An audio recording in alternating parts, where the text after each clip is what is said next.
Freight rates are constantly changing, but is your business ready to ride the wave? In a crazy economy, trucking success depends on more than just keeping wheels turning. It takes strategy, flexibility, and smart planning. Tonight, we're going to dive into that, into the freight cycles and how to thrive in them no matter the market. We're going to do that, and we're going to be awesome. And Jeff's going to be here, and he's going to carry the show. Yep. Here we go. Paying too much for trucking insurance? What if you could save more by making one simple phone call and keep more profit? You could very well do just that with one simple call to Seabright Agency, 800-366-6466. Call now. Now here's a question that all owner-operators and small fleet owners should consider. What happens when you access the unrivaled advantages that are available through the ES Advantage program? We asked Jeff and Charley from Contractors Corner to share their thoughts on how they've been able to utilize the discounts and services that are a part of the ES Advantage. So we started looking for a way to save money on fuel. And we were turned on to the ES Advantage program for fuel first. So we got a hold of Jeff Reese, and he ran us through that program. And man, we were starting to save. And then we started talking to them. Well, we saw their website, and we said, Jeff, what's this thing about insurance and accounting and Right. You lease trucks? What?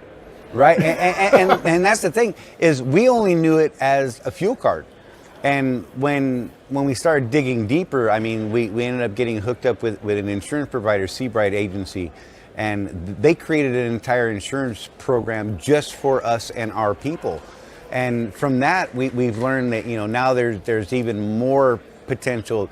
There's a greater opportunity, and it's completely opened up our eyes and broadened our vision into what it is we're trying to do, which is help people do better.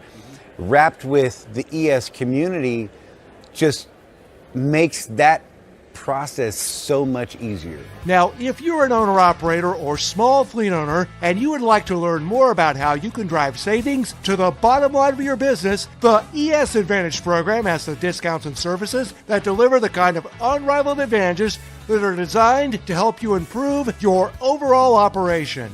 Get connected with the ES Advantage today.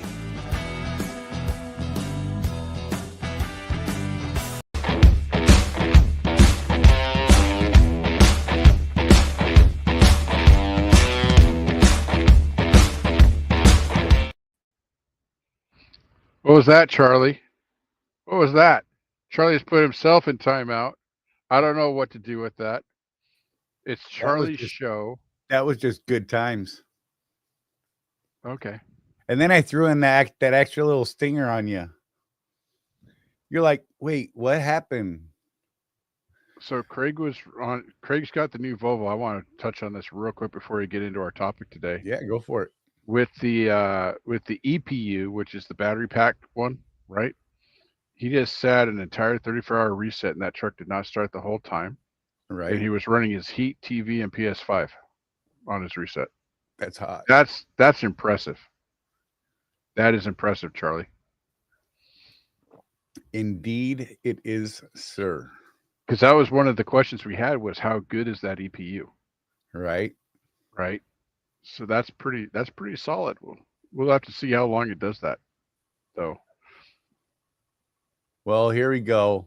Craig was number one again. He's got all that rest after his 34, I'm guessing, you know. Trucker Tim was second. Wimpy McTote.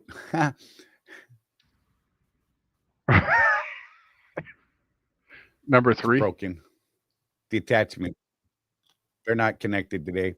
Yeah, number 3. He had said he had a nice 10-hour nap. Just saying. Oh, nice. Michael Fowler, good to see you. Lisa, Chris Hamilton, Jim Wall says he's going to watch later tomorrow. Matt Nissen, good to see you, buddy. Jim Wall, I owe you a call. Today was not a good day for it. Sorry, man. Let's see. I don't know. There's people. Hi, people. Our tens and tens of peoples. You're all awesome. I love you. Lance Calhoun, good to see you. Does APU have solar charging? I don't know if the one on the EPU. Volvo does. It would be an EPU, just to be technical. I don't know if the Volvo one does. I've seen Swift put some of that solar charging stuff on some of their Freightliners. Yeah, they seem to be testing it out on some. Yeah. We saw some when we were at Driver Appreciation Week last year. I don't know. All this new technology, we're going to have to get some people on that know about some of this new technology. Right. Some of they're supposed to be getting the Freightliners in at Swift, and they were supposed to be putting the Halo inflation system on the wheels on the back tires, and apparently that hasn't happened. They went with those ugly Aero flowy black hubcap cover things. Yeah, that's part of the flow below system. Yeah, whatever the hell it is. Yeah, they do make a difference, but not for a single truck. Right. Schneider was the ones that actually did the big test on those. I think, what they figured out is that each position you put those things on accounts for 0.25% of fuel mileage. Right. So you get a 1% gain out of all 4 tires. Yeah. On a single truck, that's not great. But if Swift were to do that on all 14,000 trucks that they have, that's something. an impact. That's an impact. Hey, Pookie. But I don't know that you ever get a return on investment on a single truck on something like that. Oh, Craig said no solar. Hey, you can get it off of Amazon. I'm just saying. Amazon sells everything, Charlie. True enough. Chris is asking a Swift question. You get West Coast bump on all miles that originate on the West Coast, correct? California, Oregon, Washington, Idaho, Corinne, Utah, Arizona. And yes, if you pick up a load, now you have to be careful about this, Charlie, because what we found out was if it's an import that originated in Mexico, right, you don't get that bump. But if you pick up at a legitimate shipper in those states and you go, say, from Troutdale, Oregon to New York City, right, you will get that New bump York City. Get a rope. Yeah, the key word is originates, though. Yep. So yeah, it's a thing. Oh, got that in early today. Yes, we did. Good Lord. Hey, let's jump into this thing because I'm not sure I'll make it the whole 2 hours today, Jeff. Okay. Go. My brain is already crying at me. The bump is a West Coast fuel surcharge that's in addition to Swift's normal fuel surcharge. Yep. And it varies week to week based on the California, the PAD 5, what do you call it? EIA average for PAD 5, which is the West Coast, including LA. Yep. All right, let's get into it, bro. What's that? Let's go. Let's get in it. So whether freight is booming or bottoming out, your success depends on how you prepare, right?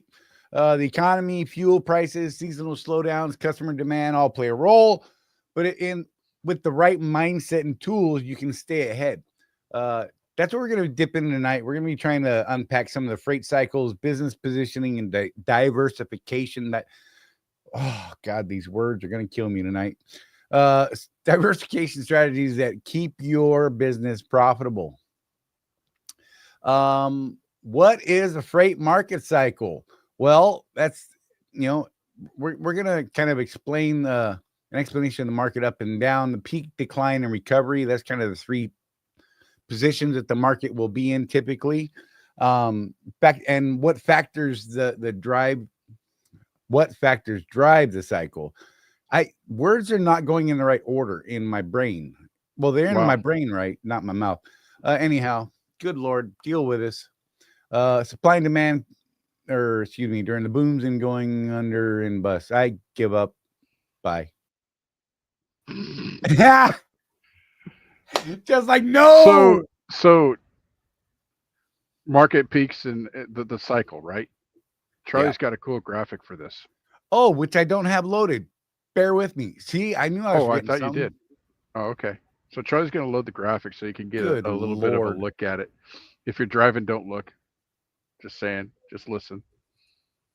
But yeah, so this is a really cyclical business. A lot of guys that come into it, especially the last couple of years, they're really like, hey, I thought I was going to make money trucking. But we're at the bottom of a cycle right now. It will come back, I promise you.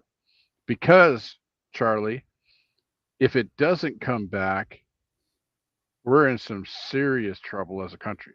Right. Like for reals. Like Armageddon type stuff. So the market, it's market cycles. They always come back. So let me get it so I can see it on my little bitty screen here. There we go. So we got the recovery phase, which we all love the recovery, right, Charlie? Absolutely. Freight rates are going up for you guys that are carriers that have your own authority. The rates go up. Plenty of freight for everybody. Yeah, I was just talking to a gentleman that was 70 years old here at the Petro the other day. And we were talking about this very thing. He's been driving since 1983, and he could tell you he's seen some real doozy cycles. And we were talking about it.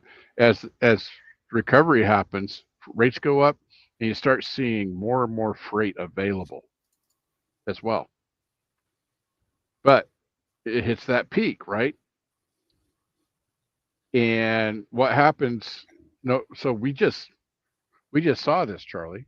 Yeah. The height of COVID. All these guys that have no business, and I'm adamant about it, no business being in the trucking business. Yeah. Went out and bought trucks. Because why? Oh, look at all the money the truckers are making. Well, then what happens is we have too much capacity out on the road, man. Right. So all that freight, what's interesting is, so the freight right now, we still have overcapacity. How do I know that? Because the freight right now, the volumes are about the same as they were in 2017, which was a peak year for us. There's still too many trucks on the road. That's what's going on, folks. More competition between carriers because everybody's got a glutton of trucks. Not just overcapacity risk, but we absolutely have overcapacity right now. So then what happens? We have the dreaded decline. Dun, dun, dun. Dun, right? dun. And rates start dropping. Why? It's economics 101, man. Right. Supply and demand. Too many trucks on the road means the shippers are like, oh, well, so I need this one load move, and there's 10 of you guys bidding on that load. I'm going to get the best price I can. Right. And, you know, there's a lot of discussion about this on the Facebooks. People get upset about it. But you're going to have that guy, right, that thinks he can run a profitable business at like $1 a mile. Mm-hmm. And Charlie, you and I both know that there are people that can actually run a profitable business at $1 a mile. We've seen guys do it. Yep. They have no debt. Trucks paid for. They got a good fuel discount program. They got this. They got that. Their overhead, you know, Swift's overhead is pretty low when you look at it. Anybody that's leased to a carrier, trust me, your overhead is low. Right. Because you're not paying for all the insurances. The carrier is taking care of the lion's share of those expenses. So you got these guys out there that just have an even lower cost of operation than you do, and they're going to underbid you. Right. Well, again, supply and demand, supply and demand, supply and demand. That forces rates down.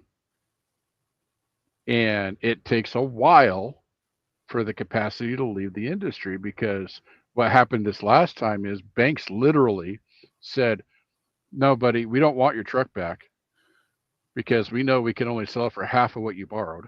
Right. If we're hoping that you make good on this loan. Yeah. That's what happened. It was the craziest thing. Colton talked about it last year. Remember that it was just the weirdest thing that there were not a bunch of repossessions going on. So then we had the decline where rates drop, fewer loads, overcapacity issues continue to grow because it takes a while for guys to catch a clue and get out of the business. And we have guys that should have gotten out of business 2 years ago that are still operating somehow Right. right now. And their days are numbered, but for whatever reason they haven't got out of business yet. And then we hit the trough. The low. trough. And that part sucks. Charlie, you and I have been through at least 3 of these in our 20 years. Yeah. Um, And I mean, that's pretty much where we are now. I mean, we've been there for quite some time. Yeah, like Adam Miller, the CEO of Knight Swift Holdings, he plain won't comment on this anymore. Right. And the dude is he's like a freak of nature when it comes to numbers. The guy, he can analyze the snot out of any set of numbers. And he's to the point now. He's like, we ask him, and he's like, yeah, I don't know, man. It should have recovered by now based on the numbers, but it hasn't. So I don't know what to tell you. Right. And he just flat refuses to give us an opinion at this point. So things are bad. Things are bad. We're kind of stuck in that trough, but we have seen some signs of recovery at this point. So at this point in the discussion, Charlie, I'm going to say, if you could stick it out, I think we're almost through this thing. Yeah, if you're getting by, if you're doing okay, and we even have some people doing really well right now, which is crazy for some people to think about. Mm-hmm. But if you're doing okay, don't go crazy when it goes up. Keep doing what you're doing right now. And we're going to get more into that, but I mean that really is what's going to make you wildly successful when we do start, the recovery and hit the next peak and that sort of thing, prior to the next decline. It's very cyclical in that it's typically a couple year cycle. Mm-hmm. From, the peak to the decline, the trough back into recovery is usually, 2 or 3 years, kind of an up and down, and then it goes up and down. And I mean, since COVID, it's been just, crazy as hell. So the only issue I've got with your graph, by the way, Charlie, yeah, I'll put it back up real quick, is that I think it's backwards. Yeah, I felt that way too. Because the recovery up into the peak is usually very long and slow, 2, 3 years. The decline happens almost like a cliff when it happens. And that's when people get scared, right? Yeah. Again, supply and demand. It's like any other market. So that's the only thing I would say about the graph. I feel like it's a little backwards. Yeah, I felt that way too, and I was having trouble with the describing it, let's say, to get it generated. And it mostly represents the right thing, but I think you're right. I think the trough should actually be sitting over on the left side behind recovery. Mm-hmm. Does that make sense? Yeah. So I don't know. Really, it should be both sides. Now that you think about it. Yeah, because trough goes into recovery. You're right. I should have added another bar. Too late now, Charlie. Use your brain. Imagine, if you will. A world in which. Right? Oh my gosh, Jeff. So, question based on this. What's been the hardest part of recent market swings for all of you guys? What's been your experience?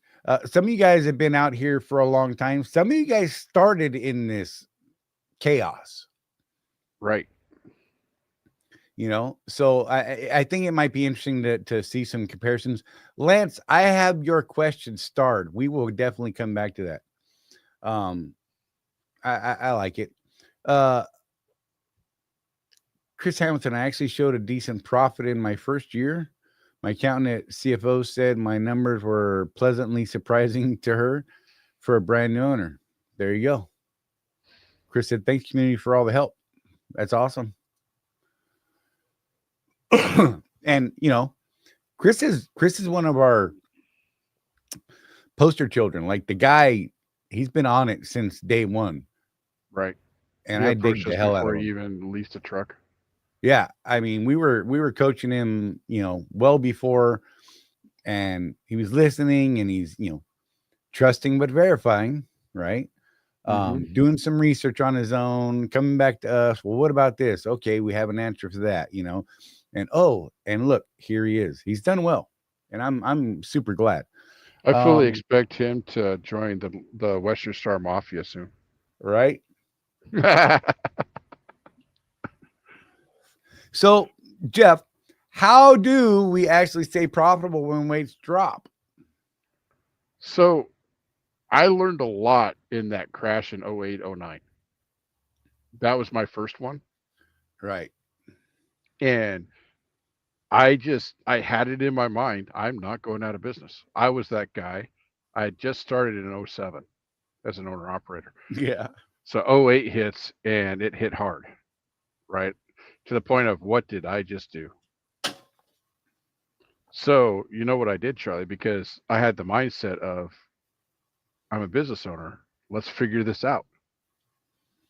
I started paying more attention to my expenses, right? I learned how speed affected my fuel mileage. I learned how to leverage the fuel surcharge to make sure that I didn't go out of business by getting my fuel consumption under control. So that was, I had an 07 T2000, if you can believe that. Yeah, yeah. And that truck I got just over 7 miles per gallon, which was really good back then. I actually wanted one. I never could get my hands on one. It was a nice truck. I kind of miss it. But you know, just the few tweaks I made during that time. And then here's how I survived the next one, Charlie. When we hit recovery, did I go back to old habits? I did not. Correct. My students hated me because I made them drive my truck 60 miles an hour, and I would get upset with them if they did 61. Right. Okay. I really, really watched that fuel. I really, really paid attention to preventive maintenance. You know, I've had to have road calls on my trucks, Charlie, 3 times in 20 years. Right. Why? Preventative maintenance. Yeah, yeah. I learned early on that it was better to do that than to have a tow bill to take me back to a dealership to get something repaired. Right. So I really hit the preventative maintenance. I learned, I'm not a mechanic, you know that, Charlie. But I learned enough about my truck to maintain it so that it did not break down. Right. Little things like that. And I just kept doing it through that peak, which gave us the money to weather the next one. You know, what about you were having a deal, you were at Swift at the time with the last big crush, right? Relationships. How were you doing with relationships? So before 08, all I had was my driver leader, Dana Nelson, right? I had a good relationship with her. I kind of knew the terminal leader, sort of, kind of. I could recognize him in the hallway. Right. But as I started having trouble making money, I really started to broaden that out. No, you know, notice, folks, a lot of the stuff we preach, the relationships, right? That was not natural for me, Charlie. Right. I hit a pain point. Yeah. Where I got desperate enough to say, who do I talk to get a load? And then it would be like, well, you know, I've been here for 2,000 years, you know, and I think you should talk to this guy. Right. In Phoenix, since you're there. Okay. Down in Laredo, go inside and talk to the people, get to know them. Yeah. You know, I had my little list of planners that I could direct message by the time the third one hit. You know, but it was, you know, one of the criticisms I recently got, Charlie, on Facebook was, you know, you guys don't remember that most of us haven't been driving for 20 years like you guys. Right. That's fair. And so I'm telling you that a lot of these stuff that we talk about, we do forget. It was a pain point that caused us to learn these things. It was a do or die situation. Either I'm going out of business or I got to figure something out. And that, you know, the relationship thing is one of those things. And we didn't have the social media stuff and No. support the way that we do these days. We didn't even have really, it was the old Qualcomm. Right? So the direct messaging was like, what, 4 lines? Mm-hmm. Yeah, it was nuts, man. So, I mean, there's a lot of tools available to us today that weren't there. And this is where we sound like, you know, oh, those old guys, you know, but it wasn't there before, you Right. know, and Wimpy, I'm coming back to you. Don't do it. I'm gonna, but this technology wasn't there, and now we have these. I mean, I think some of them are pretty fantastic groups. Some of them are absolute garbage. I mean, let's be real. But you know, you can weed out the good stuff and the bad stuff, and make connections and kind of build a network of people that you know you're learning to talk to. We've had a lot of people kind of end up as like phone buddies. I mean, they may still never have seen each other face to face, but they're on the phone and been talking for the last couple of years. And they're like, "Hey man, I'm in this area. You know, who might I talk to for freight out of this zone? You Right. know, what's a good place to check out over here?" And even though they've never seen each other face to face, they may not even know what each other look like. Let's be real. Look, there's a bunch of you. I have no idea what the hell you look like. I don't Facebook stalk. I don't look at people's Facebook pictures really, unless there's some weird reason to. I just don't. So I run into people that I've been talking to for. I mean, God, what was the last one? I can't remember who it was. My bad. But you know, been talking to for like 3-4 years, and ended up, you know, in a room with them. Had no idea who they were, and they're like, "Dude, it's me," and I'm like, "Okay." Okay, you. Yeah. Hey, Oh, when I met guy, Matt Nissen buddy, for the first gal. time, when I Yeah. met Matt Nissen for the first time, it was in Troutdale, Oregon. Right. He just came up to me and said, "Hey, Jeff," and you know how big Matt is. I'm like, That's not scary at all. Hi. Right. But yeah, you know, and so building those relationships, building and having access to those things, you know, building your relationships within the network that you're in, whether it's at a big carrier, a small carrier, brokers, what have you. I mean, you got to get to know these people, and really get to know them, and let them get to know you, and be very clear about what you need as a business, right?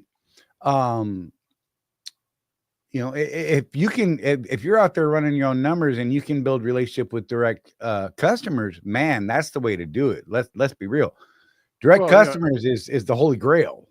Yeah, what we're talking about, like my former terminal, I know him well enough. I still have some contact with him. I know that his daughter just moved to Arizona to go to nursery school. That's what I mean by knowing these people. Right. You know, not just business, business, business.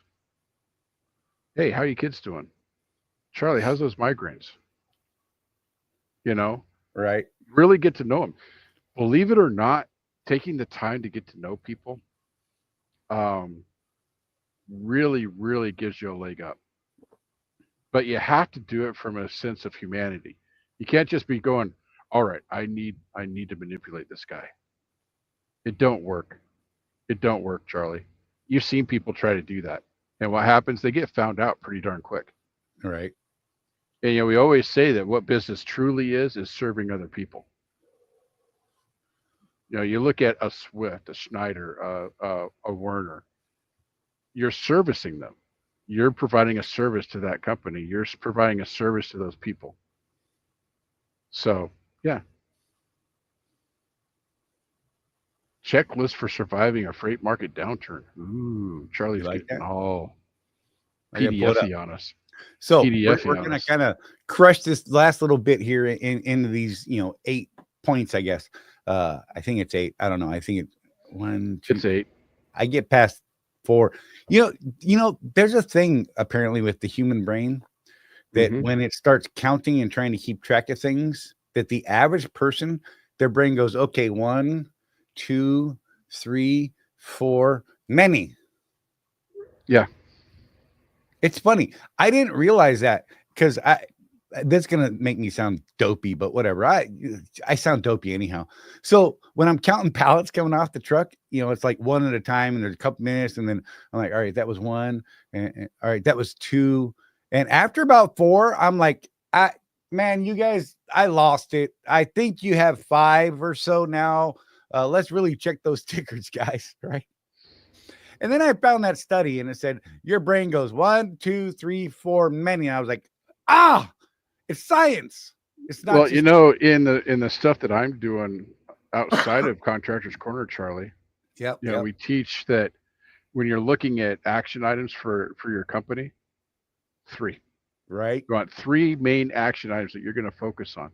It's not that you don't have other things that are important, Right. but you need those 3. That at every meeting, every conversation, that's what you're talking about in your company, right? So, yep. That's exactly right, Mike. You know what I'm telling you. You know what I used to do when I used to work at the Albertsons distribution center in Portland when I was younger. Yes, everybody hates that place, and I was one of the guys inside for a while. And counting items going up into a pallet because there's only so much you can stack on a pallet. Right. I had a tally sheet, Dude, I run little tick marks on my sheets, on my pinwheels for pallets coming off when I'm having one of those really bad days. Yep. And I still screw that up somehow, whatever. Anyhow, so running down this list, cutting unnecessary overhead and tighten expenses. We definitely touched on that. Maximizing your fuel efficiency and route optimization. We talked about fuel efficiency, not so much route optimization. I hope you guys are trying to pick the best routes for your truck. Conditions. Sometimes the longer routes, the better route. Maybe it's weather. Maybe it's terrains, things like that. I look at those things all the time. Building the strong relationships, if you're at like a big carrier, you're going to want to talk to those planners and such, or, if you're out there working brokers and direct shippers, then, build those relationships. Like we said, creating a cash reserve during the high market cycles will help you during those lows. Don't spend it all because you got it, because, I'm like that too. I got it. I'm going to spend it. Whoop, whoop. I need me a new shiny thing. Regularly review and adjust operating costs, right? A lot of us don't do that. Yep. Especially those people that start during the peaks, they really suffer on the decline and the trough because all they've known is that peak, and they're like, oh crap. And they start building a life to where they're living at that level, not really thinking about the fact that we're at a peak and it's going to drop. And we see a ton of dreams crushed there. Know when to shut down temporarily versus keeping rolling. That there's, debate to either side of that. Sometimes it's not okay just to take that load just to keep busy, right? It's got to be profitable. And you got to focus on the profitable freight, not just the busy. Oh yeah, look at the next one. My bad. And stay mentally resilient and prepared for the long game. Today's going to end. When tomorrow comes, it could go up or down. Right? Be prepared, be open, and be dynamic. In this business, in this industry, you truly need to be dynamic. There's actually a little PDF checklist for this over at the RWE meet and greet group on the Facebooks. It's already up there in the group. It'll be in the file section, as well as another PDF that we'll be putting up in a little bit. But you can go over there and check that out. I've got a address for it. Where is it? There it is. Yeah, and if you're not part of the group yet, this is separate from our normal Swift group, and it's where we put all our show notes and everything in. Just give us your email address. You get access to it. It's free. Right. But you can go to that address right there, www.facebook.com/groups/RWE meet and greet. All one word there at the end. Go check that out, and you can pull up these little PDF files and things that we put up during the show. We put them over there for people. It's free. Just check it out. All right, Jeff, we're going to move on here. Okay. Well, I got a question based on this section. Okay. What changes have you made in your business during the slow freight seasons? Oh, one we missed that's pretty important to me because of, diabetes. Right. Learn to cook on the truck, man. Dude, that right there will save a lot of people a lot of money. Yeah. I mean, just the difference in cost. I had breakfast this morning at the Petro. 2 eggs over medium, excuse me, bacon, and I had a bit of a cheat period, and I got some French toast. But that was $20. How Right. much food I can buy for $20 at Walmart? For reals. That's a couple of 18-count eggs and a pound of bacon, which would feed me for 2 weeks for breakfast. Take advantage of if you get free coffee at certain truck stops. Now, don't pay for coffee if you don't have to. I know it's only $3, but $3 is $3, and over time, you're going to have an overflow of money that you can use for other things. Oh, Wimpy.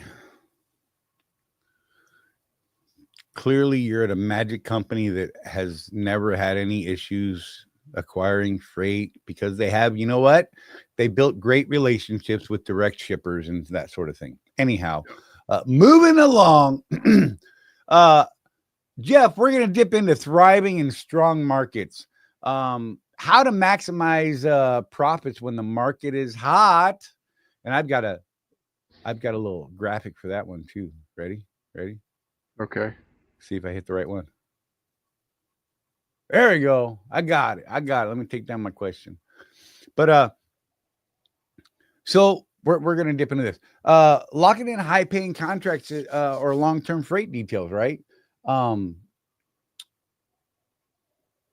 High-paying freight details, right? Words not working at all. Still, scaling your operations cautiously. I mean, we've been talking a bit about this. When should you bring in new trucks and how should you go about it? We've done stuff on that.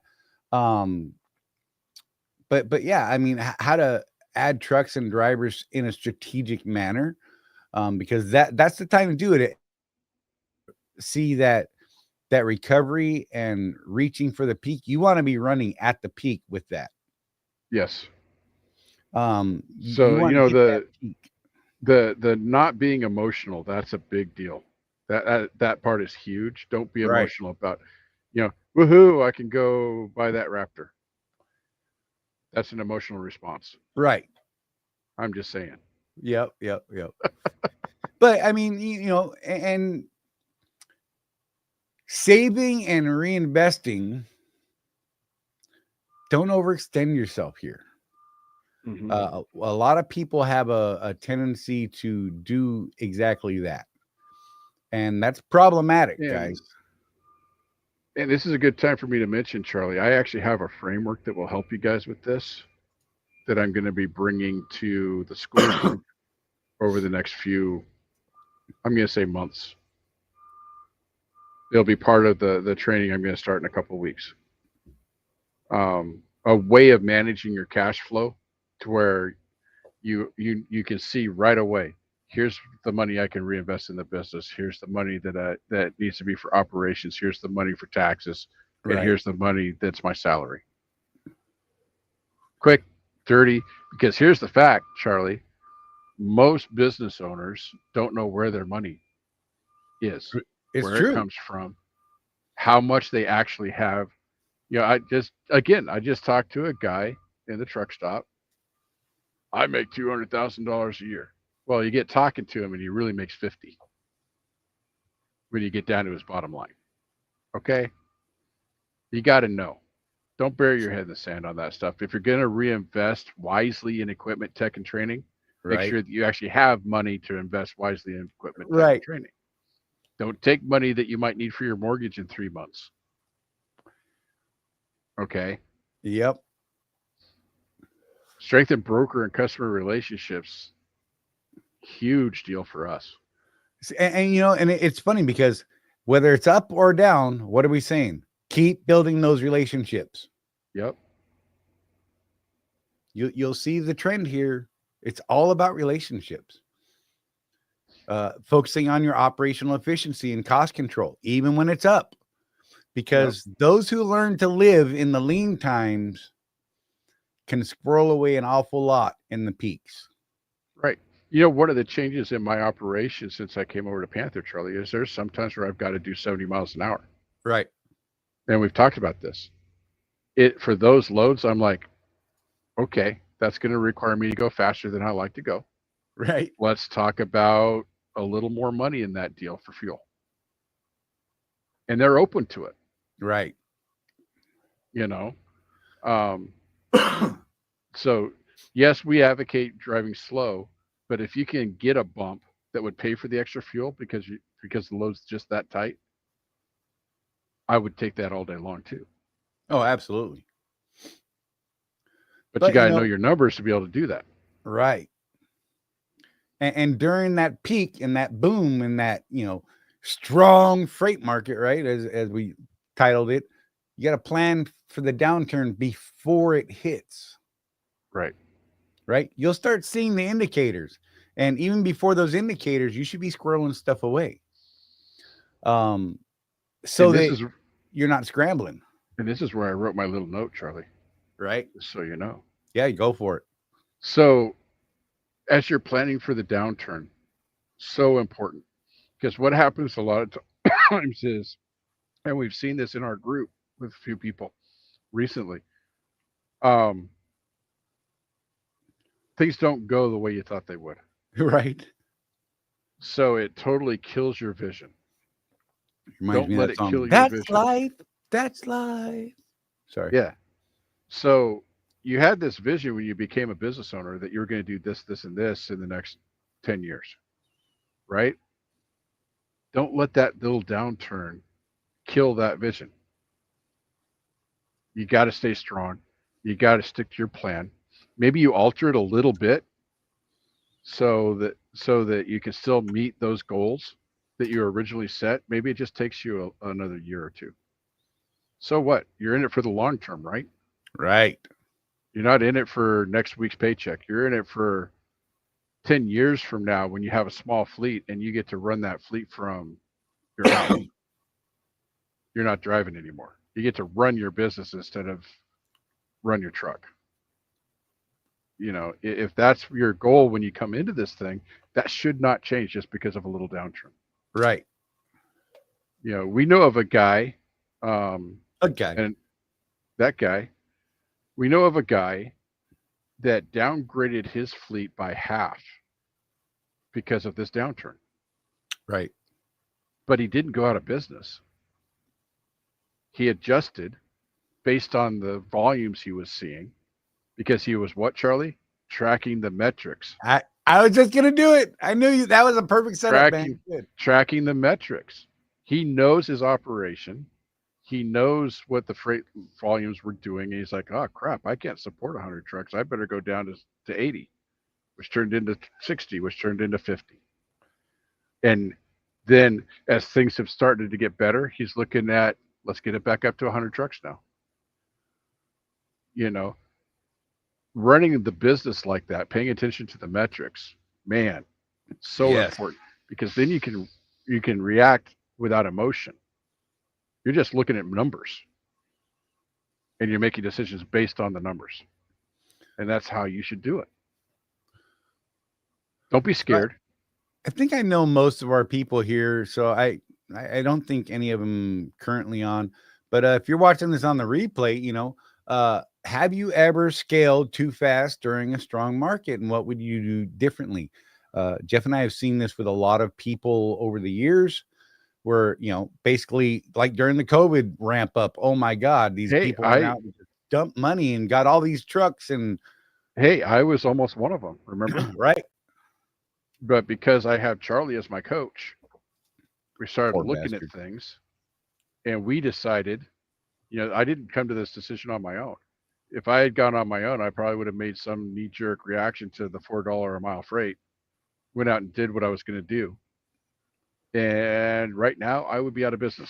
I almost guarantee it. Because I talked to Charlie and we went over things, we decided that staying steady was better.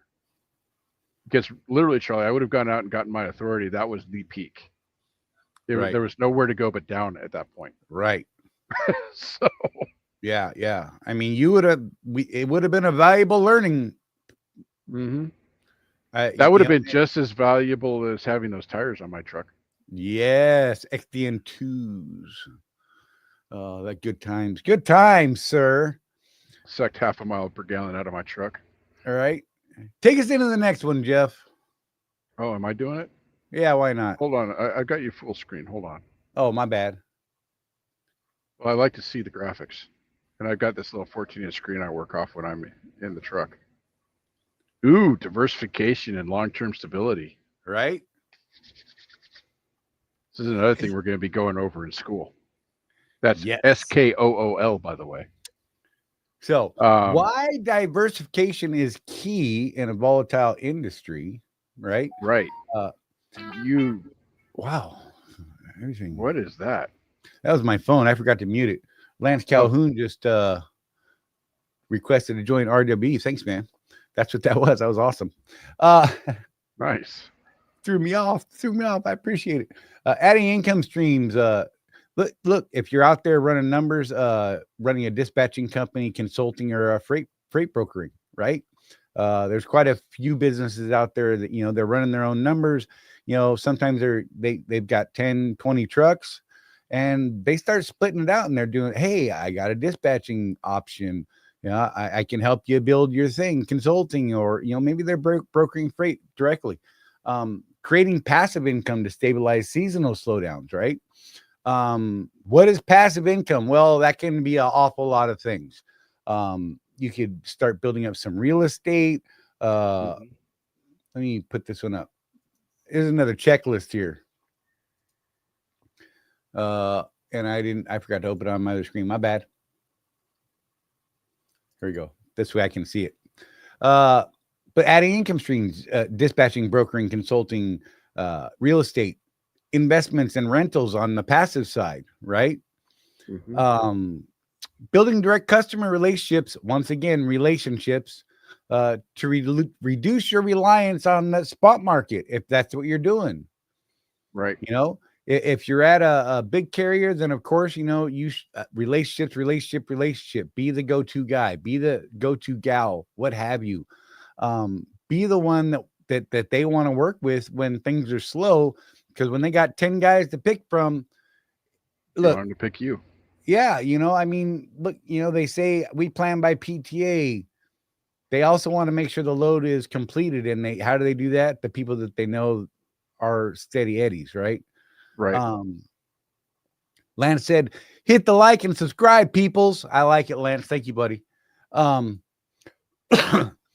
You could get out there and offer specialized services, hazmat, refrigerated, oversized. Remember, no matter ups or downs, food is always needed. Yeah, that's one of the things that's helped you through this, Charlie, is that deal you've got with Target. Yep, I love it. Look, some of you guys are smart fellas and gals, I should say. Smart people. How's that? we could actually help you do some of this right here, developing digital products or courses for other truckers. Jeff and I do this as often as we can. We want to do more of this, of course. It's a matter of building time. Our irregular training. Right? Invest in your personal development, right? Training, coaching, networking. Spend time and money there when you can. It's more important than you know, and from things like that. Explore maintenance or repair services as a side business. People like Matt know how to turn wrenches. Man, if you're out there and you got a toolbox on the back of your truck and you see that guy, he's like, oh man, I really need to fix this, and it's gonna be 4 hours. You're like, bro, I can do that right here. Go grab the part. Let's swap it out. Little deal building happening right there. And build a 3 to 5 year plan for long-term financial stability. I cannot talk, Jeff. Well, you got the root word proper. Yeah. When you say it that way. Stable. Yeah. That long-term stability, that one is a tough one for truckers to wrap their minds around because of, like we talked about before, Charlie, the cycle. This feast or famine type deal that we live under every couple of years. It is a tough one. But yeah, if you diversify your business, I love the passive income thing. And again, some of the training we're going to be going over in school is setting up accounts so that you know exactly how much you can invest in real estate, IRAs, all that stuff without dipping into your business. So, if you're not planning for the future is going to bite you in the butt. Oh yeah. But you can go right there, like we said earlier, you go over to facebook.com, groups are to be meet and greet. And this checklist is up in that group as well today. It's available right now if you want it. Excuse me. So feel free to pop over there and grab that, guys. I'm going to close this window here real quick. And these checklists that Charlie has produced for us, these are great if you want to do journaling exercises like I like to do. Right. You take that checklist, you get in your journal and start writing down ideas, just brainstorm what you can do with each of these check marks. Yep. And for some of you, you'll look at something like, I ain't doing that. That's fine. If there's one of them though that excites you, get on it. Do that. Do something about it. So I got 2 questions for this segment. I'm going to put them both up. Have you added another income stream to your business? What worked, right? And what's one step you've taken to protect your business in the long run? And that's an important one, I think. Mm-hmm.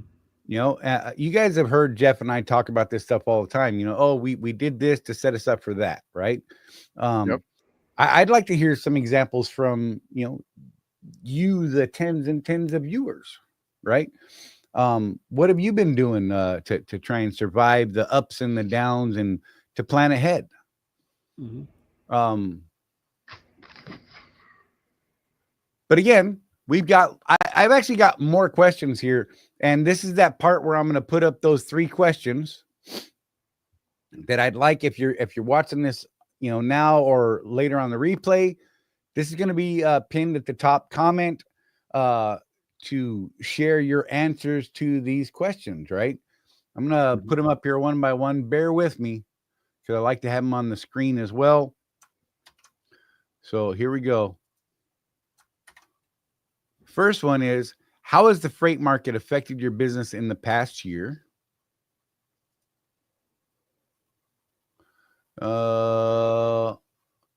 What's the biggest change you've made to stay profitable? I'm hitting buttons as I say it. This is fun.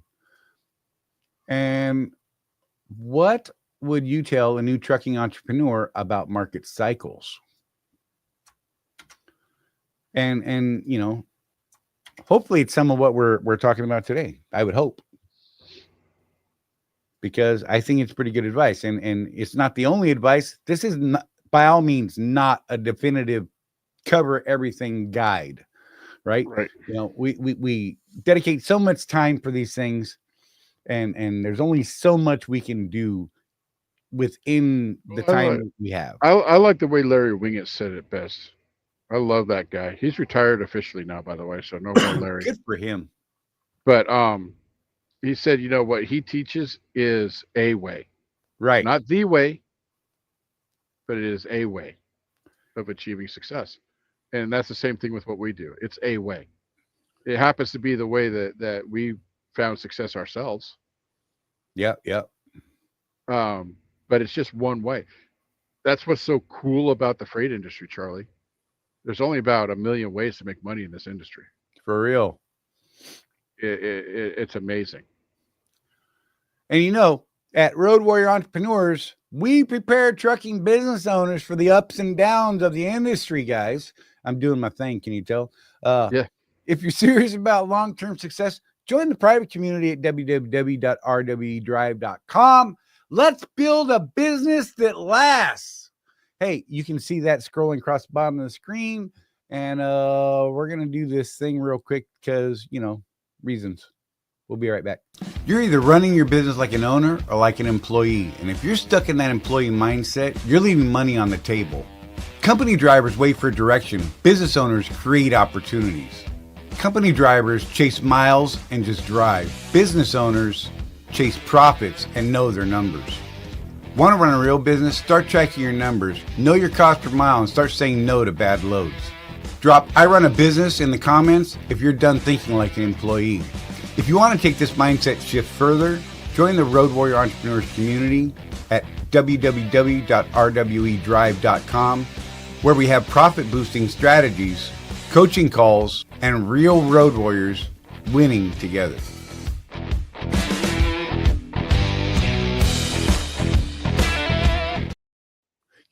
When I put that thing together, there's a line in there, making that profit shift. Mm-hmm. Notice how slowly I had to say it right now. Yeah. You have no idea how many times I had to reread that over and over. And every time, what I said, because I'm a dirty bird. Mm-hmm. My brain was just diving right there. Did you see Donna's new meme for the mindset shift? No, I did not. Oh. Maybe I did. I don't know, man. I can't remember what happened 5 minutes ago. Where are we now? What's your name?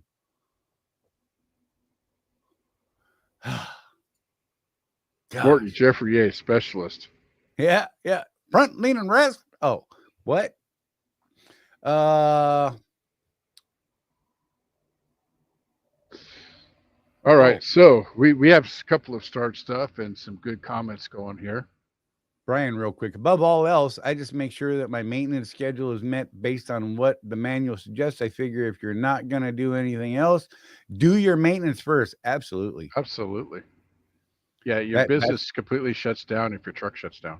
Right? That's a bad day. Yeah, we got one member that's been in the shop for a few days now that's just kind of suffering. Apparently, it's an electrical problem, and they're having a hard time hunting it down. That sucks. Those electrical problems are just a real pain in the butt. Lance Calhoun earlier asked, does Swift say what their break-even numbers are? I think they do. So Swift is a publicly traded company. So it's in those reports.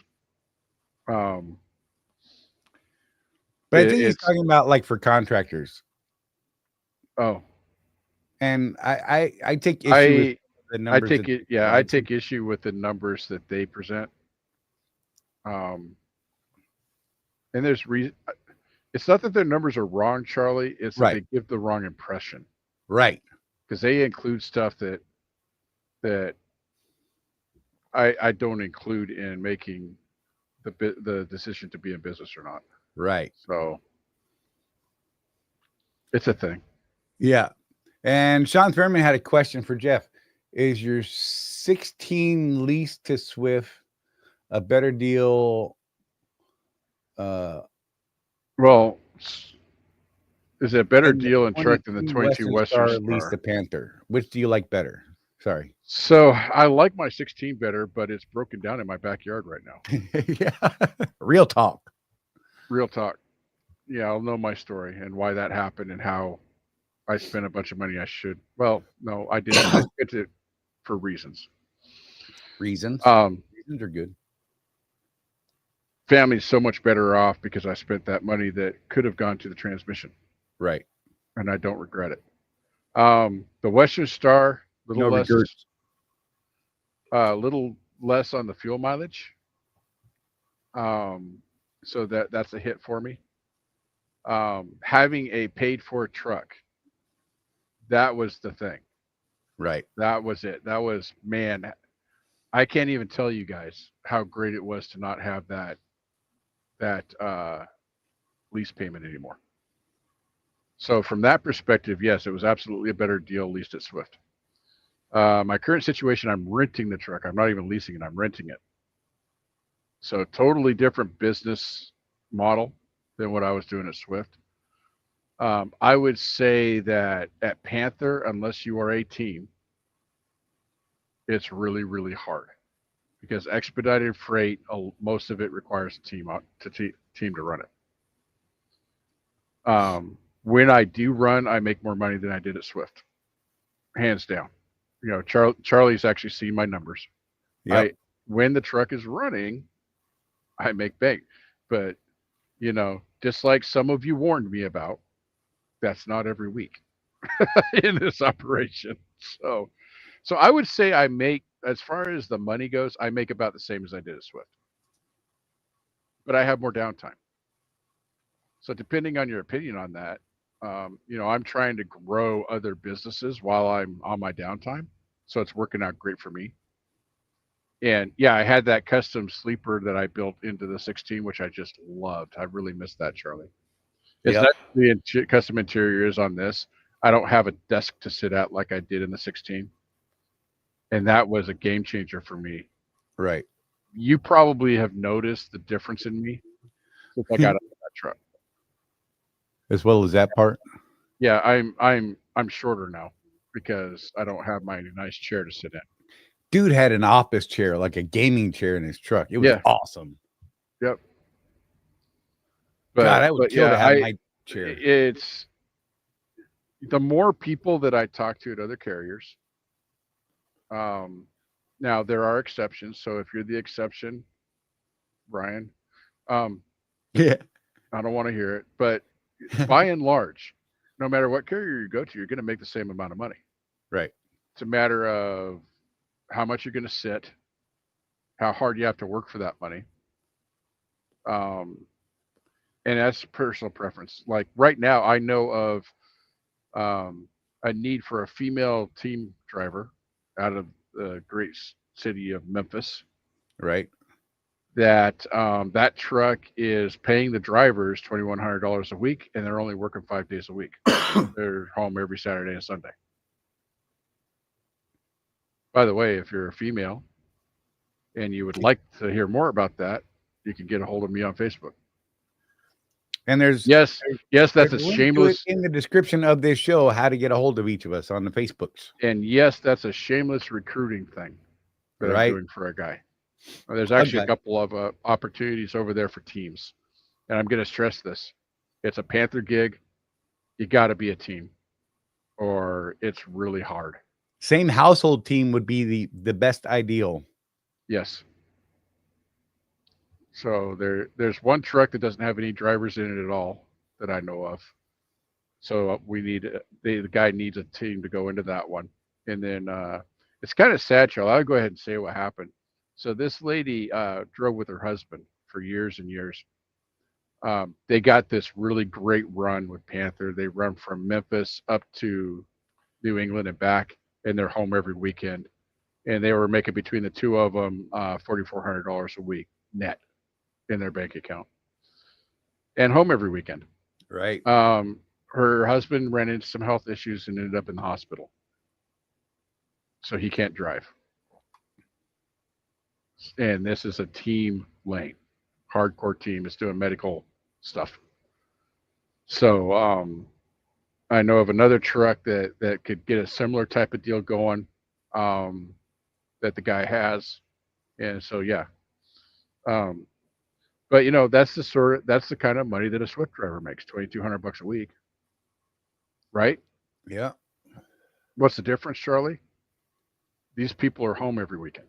Right. That's kind of nice. Not home every day, but home every weekend. Right. So that would be my full answer to that question. I prefer my 16 over the Western Star. I really do, but it's because of the custom interior I built in it, Right. and it got about a half a mile per gallon better. Yep. So Brian said, I no longer base my time out on days. I leave home with the mindset of what dollar amount I have to hit before I go back home. Consequently, I am finding that I make more money and have more time off. Right? absolutely, man, I've been banging that drug for a while, haven't I? Right. Boom, boom, boom. Brian, sell it, man. That is dead on, brother. Yeah. And that's why Brian's doing well. Yeah. Again, run your business like a business. What's the purpose of a business? To service your customer and make money. That's the purpose of a business. I emphasize the service to the customer over the money, because if you do that, you will make the money. But that's the right mindset, just like Ida is saying. Brian, that's the mindset to have as a business owner. Go out there, make the profit you want to make. Absolutely. And then enjoy your time off. Donna and I, one of the things that attracted us to Salt Lake, Charlie, was that Swift freight just kind of goes through there when you're OTR. Right. And so I would go out. Me, I'm used to going out for at least 4 weeks. Right. Sometimes as long as 3 months. But what I was finding once we moved to Salt Lake, I was just like home every 3 weeks. It was crazy. So why not just take a couple of days off? Right. Bills were paid, so I wasn't stressed. So I could actually enjoy my time off. And that's a big deal, Brian. You probably experienced this. Your home time is a lot more satisfying when you're not worried about, can I pay the mortgage this month? No doubt. Because it's already paid. You made the money. Much better life. Much better life. I would say that that's what we're talking about when we talk about work-life balance. Yeah. Is the quality of time that you spend at home, not the number of days or hours, the quality. Yeah. Being able to actually focus on home. Yep. And all that. When you're at work, what are you focused on when you're at work, Charlie? Work. Building those relationships, running that freight. I was getting ready to start singing Rosie's song. Work. I feel like the one I was going to sing was going to get me in trouble, so I didn't do it. Don't do it. Hey, if you guys got anything else you want to bring up as a topic or something like that, questions, whatever, statements, what have you, by all means, throw them in the chat and we'll try and dip into them. Yeah, my brain is shot. I apologize, guys. I'm out of my rescue shots, and I've had an awful lot of migraines lately. I had 2 today that whooped my tail. One I used my last shot on this morning, and I thought, oh, hell, I'm going to get one right before the show, watch, or during the show. Sure enough, about 2 hours before the show, I got laid the hell out. Dude, you guys don't even know. I was practicing doing the intro and stuff just in case. Right? Oh, my God. Because that's not my deal. That's Charlie's deal. The new camera. So, James, thank you. Ken McBee actually called me last night. I did not speak with him. I missed the call because I was getting a nap on our way to the DC just before coming home. So I didn't get that call, and I didn't return it today because migraines, right? I'm just saying, those who know. IYKYK. It's an interesting camera, and I feel like they're not describing it correctly. It is a 3-camera system. It has 3 lens. It's a 3-lens system. Right. It's not looking down the side of the trucks like you guys might be thinking. It's actually kind of doing that thing. So the question I had, is it catching the convex mirrors? I would think it does. I would hope it does. Yeah, man, I don't know. I know they said that like on the left lens, it does capture part of the steering wheel. So it's got to be catching the mirrors then. Yeah, so I would think there's some sort of almost a fisheye deal there. They say it doesn't capture the driver per se. But It's let catching me the share this steering with wheel, you. though. Reflections off of windows have gotten people in trouble. Yes, they have.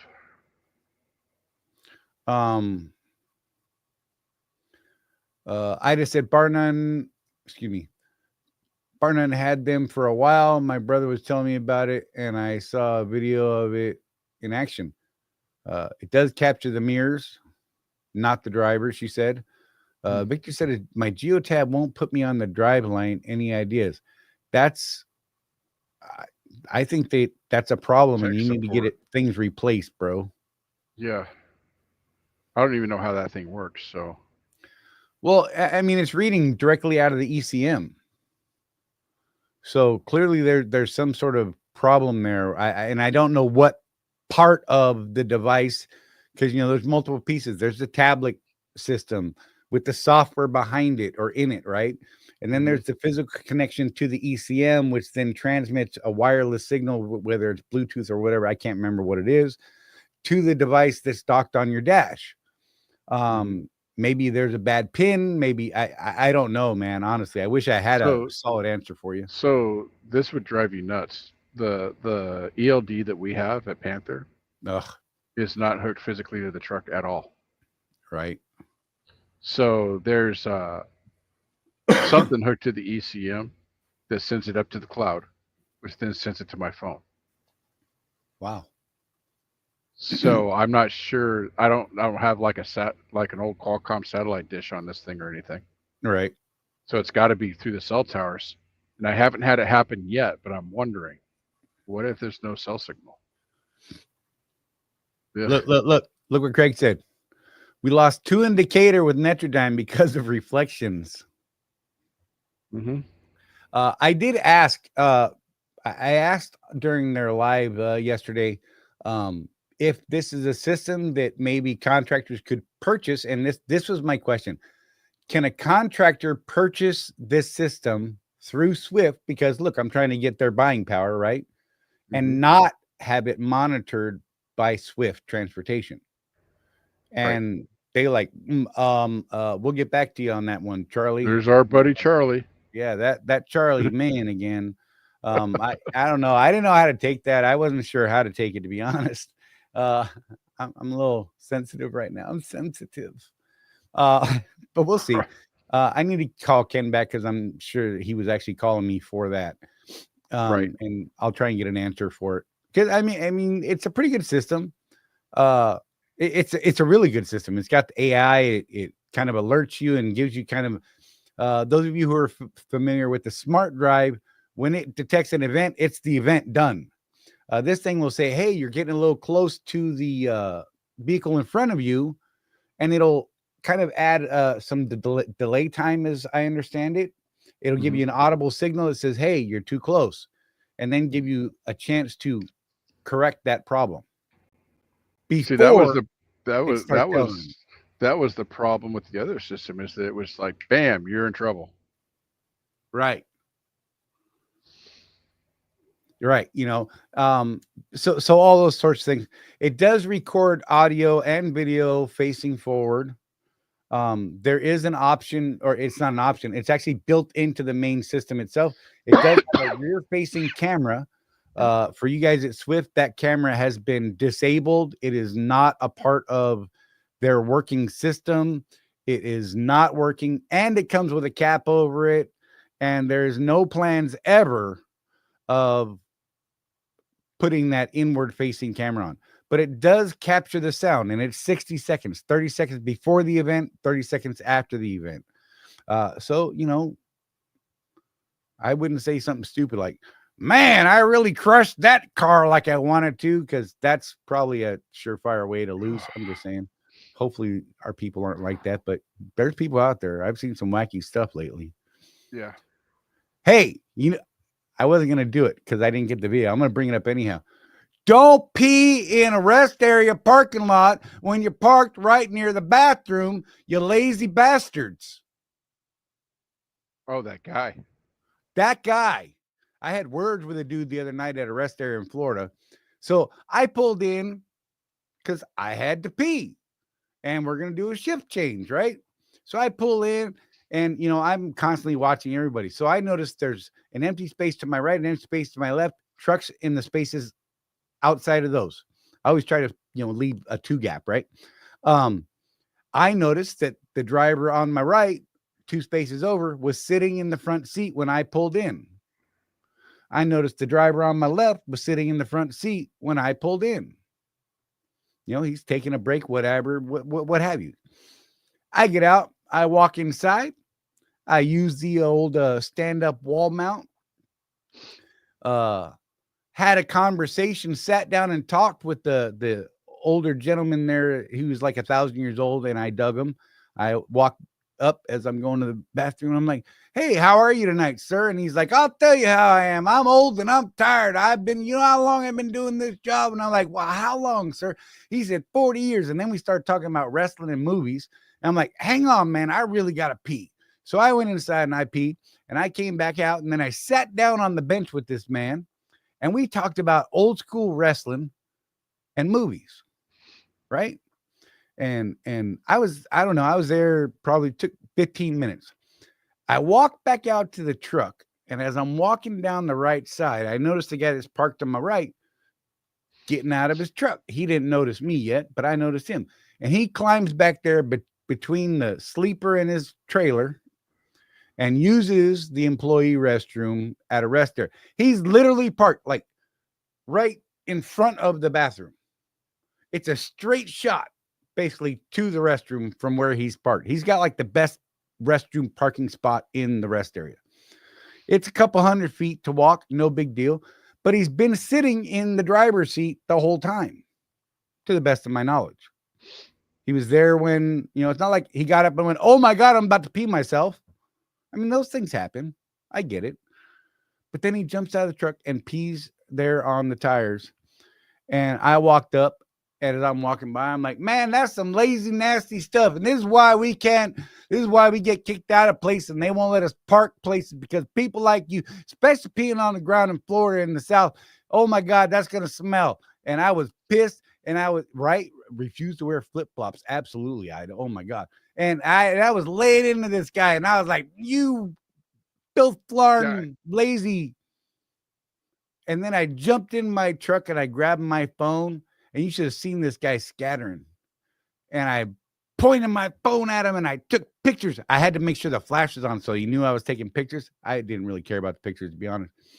And I just started snapping, snap. And he's like, you should have seen this guy trying to beat, grab gears and get the hell out of the rest area. It was hilarious. And I'm that guy, whatever. Judge me how you want. But it pisses me off. It pisses me off. I got to smell that nonsense here in a couple months. That stuff gets in the asphalt, and when it's, 80 degrees, 90 degrees, 100 degrees, oh my God. Yep. Stop peeing on the tires. Unless it's, out there in the grasslands on the side of the road in a big turnoff, not at someone's house or whatever. You know what I mean? Gosh, be people. What the hell's wrong with you? Crazy bums. Yeah.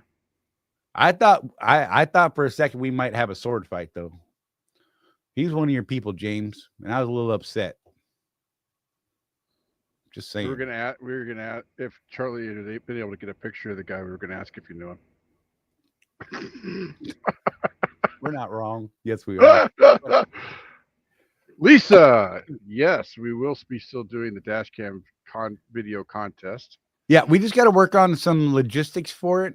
As far as, how we're going to get videos and all that sort of thing, and then work on some money stuffs for it. We have a sponsor for it. It's going to be awesome. So yeah, keep saving that stuff. pick out your best stuff. Four-wheelers doing stupid things. Don't send us there's enough videos out there of big trucks doing stupid things. I mean, if you want to send them, that's fine, but that's not our focus. We want to focus on the four-wheelers because I don't think we get enough focus that way, right? I think Good you're Lord. right. The last couple of days has been absolutely insane, and I don't know what the heck is going on, but good God, people are being You can't enter brilliantly the contest, stupid. though, Charlie. Huh? You can't enter the contest. Dang it. My 5K GoPro. Some clear pictures. But yeah, so we're definitely going to do it, Lisa. We're still trying to work out the logistics of it because, it's a lot of data for a lot of people to transfer. We have to be able to receive that and then bring it into our systems and update and we're not going to edit per se, but we need to cut for time and things like that. So, you could do us a solid and try and keep it to the point just before, the point of, and just after, and that would be awesome. Yeah, nothing irritates me more than somebody that says, I got this video, and you're watching it, and the event doesn't happen for 5 minutes into the video. Right. I don't like that. Yeah, right, Chris? Comfort stations at the scale house. But you know what? They're actually really nice. And I mean, if you got to go, I'm telling you, man, it's a decent spot. They usually don't mess with you if you're there parked. Yep. I've never been messed with parked at a scale in Florida. Or in Oregon. Yeah. Typically what I'll do is when I've got nature calling, I'll go in and pick the left scale because they've got those like 5 or 10 spaces right behind the scale house that you can park, right? Mm-hmm. And I park there and I'll walk inside to the scale house. There's an unsecured area there with a restroom. And I walk in and they look over and they're like, hey, I'm like, hey, use the facilities and get on my way. And it takes like minutes instead of, trying to get off and hit a truck stop and, you got to fight to get in, fight to get out and all that kind of, man, it's a time saver. And, when you pee as often as us old guys do, every couple hours, you're like, hey, man, whatever. Save every minute you can, right? Oh, hang on, David Dunn. David Dunn, how do you turn the brightness up on the Geotab? Hang on. I'm going to be right back because I can't actually answer it, but I bet Rosie can. Watch this because she messes with that thing. Hold on. I'll be right back, Jeff. Okay. Jeff, carry on. Okay, I'm going to carrying on. I have no idea.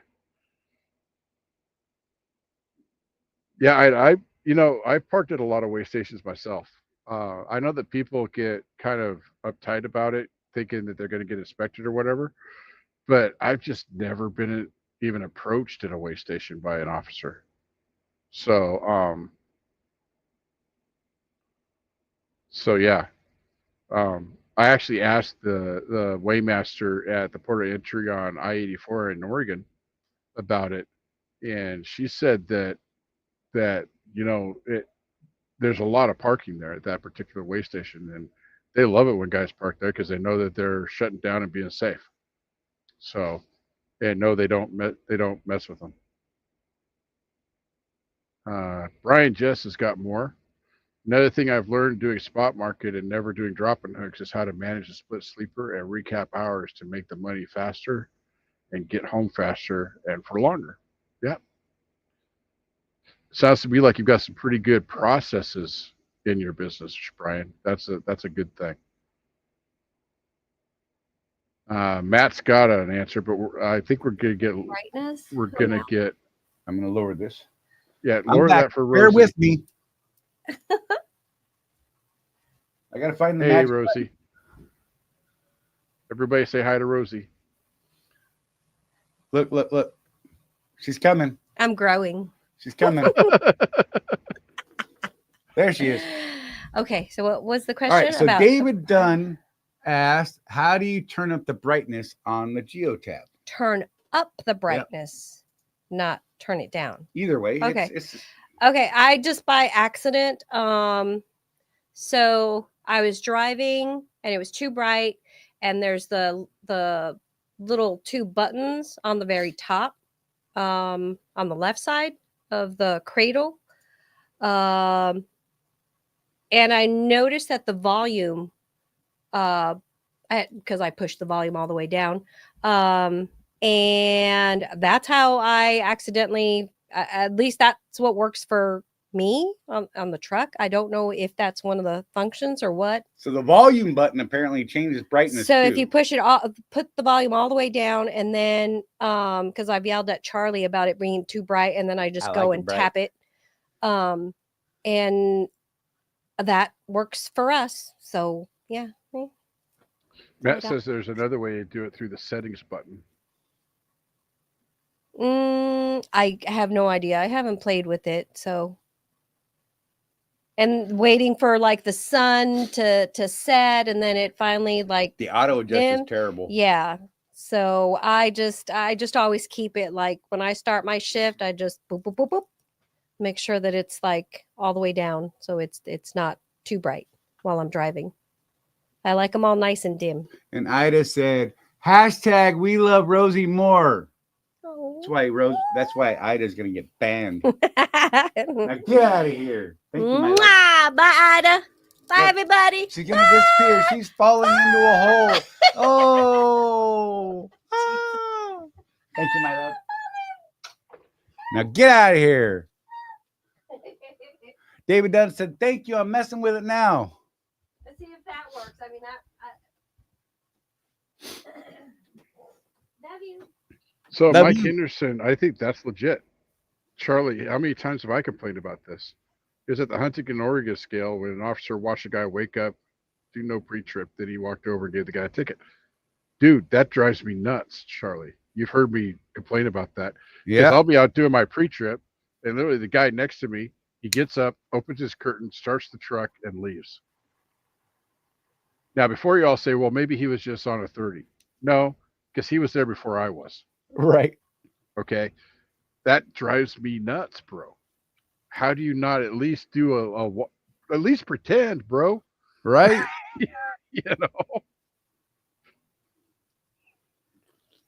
Oh, man. That's legit though, man. You could argue both sides of that. I hate when I hate finding out that places are messing with drivers that are on their brakes and things like that. Not interrupting brakes, whether it's your 30, your 10, what have you, 34. But yeah, it drives me kind of crazy. It is literally in the job description. Yeah. Do a pre-trip. And good luck arguing that. Mm. You know what I mean? So I mean, technically, they could get you for multiple things. Let's be real. Did you flag it as a pre-trip? Well, that's false rods. Yeah. And failure to pre-trip. Yep. So don't And flag. I'll tell you, here's the jerk I would be. So since I've got you here, let's just do a level 1. Since you didn't want to inspect your truck, let's do it together. Right? Oh. Yeah.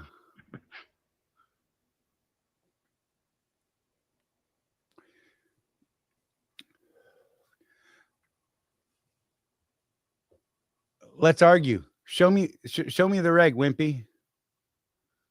Pull it up. Cut and paste, sir.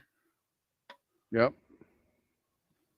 In over 30 years driving, I've never been messed with sleeping at a scale house. My preferred sleep spot, always safe. Yeah, that's what Chris said. It's usually quiet too. Yeah, right. Yeah, level 1's heart sinker for sure. You know what's funny is how stressful they used to be. Mm-hmm. And now I if they'll let me, I get out and walk around with them.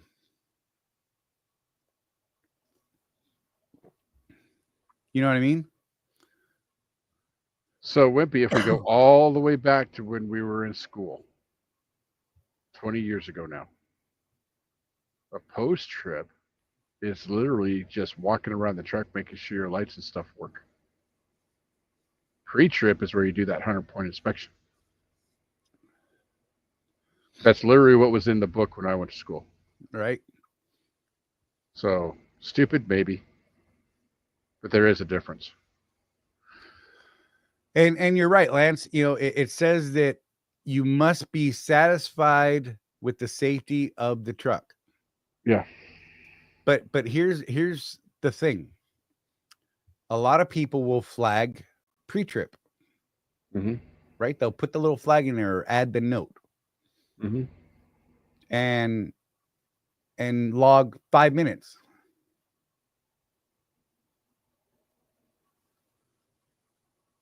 Did you really do a pre-trip, an actual pre-trip? I mean, you should be doing a legitimate walk around, visual inspection, and looking at things every 24 hours. Yep. The law states after 8 hours, what is it, 8 hours rest? Right. You're supposed to, and I know I'm not quoting the actual rules here. But after an 8-hour rest period, you're supposed to check things out, right? And if it turns out that you flagged it and you logged, 5 minutes or you logged 30 minutes on a pre-trip, I can tell you that were I law enforcement and I saw a 5-minute pre-trip, I'd say, great, show me how you did your pre-trip in 5 minutes. Ready? Clock starts now.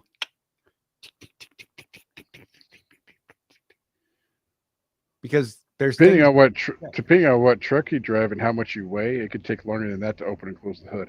Okay.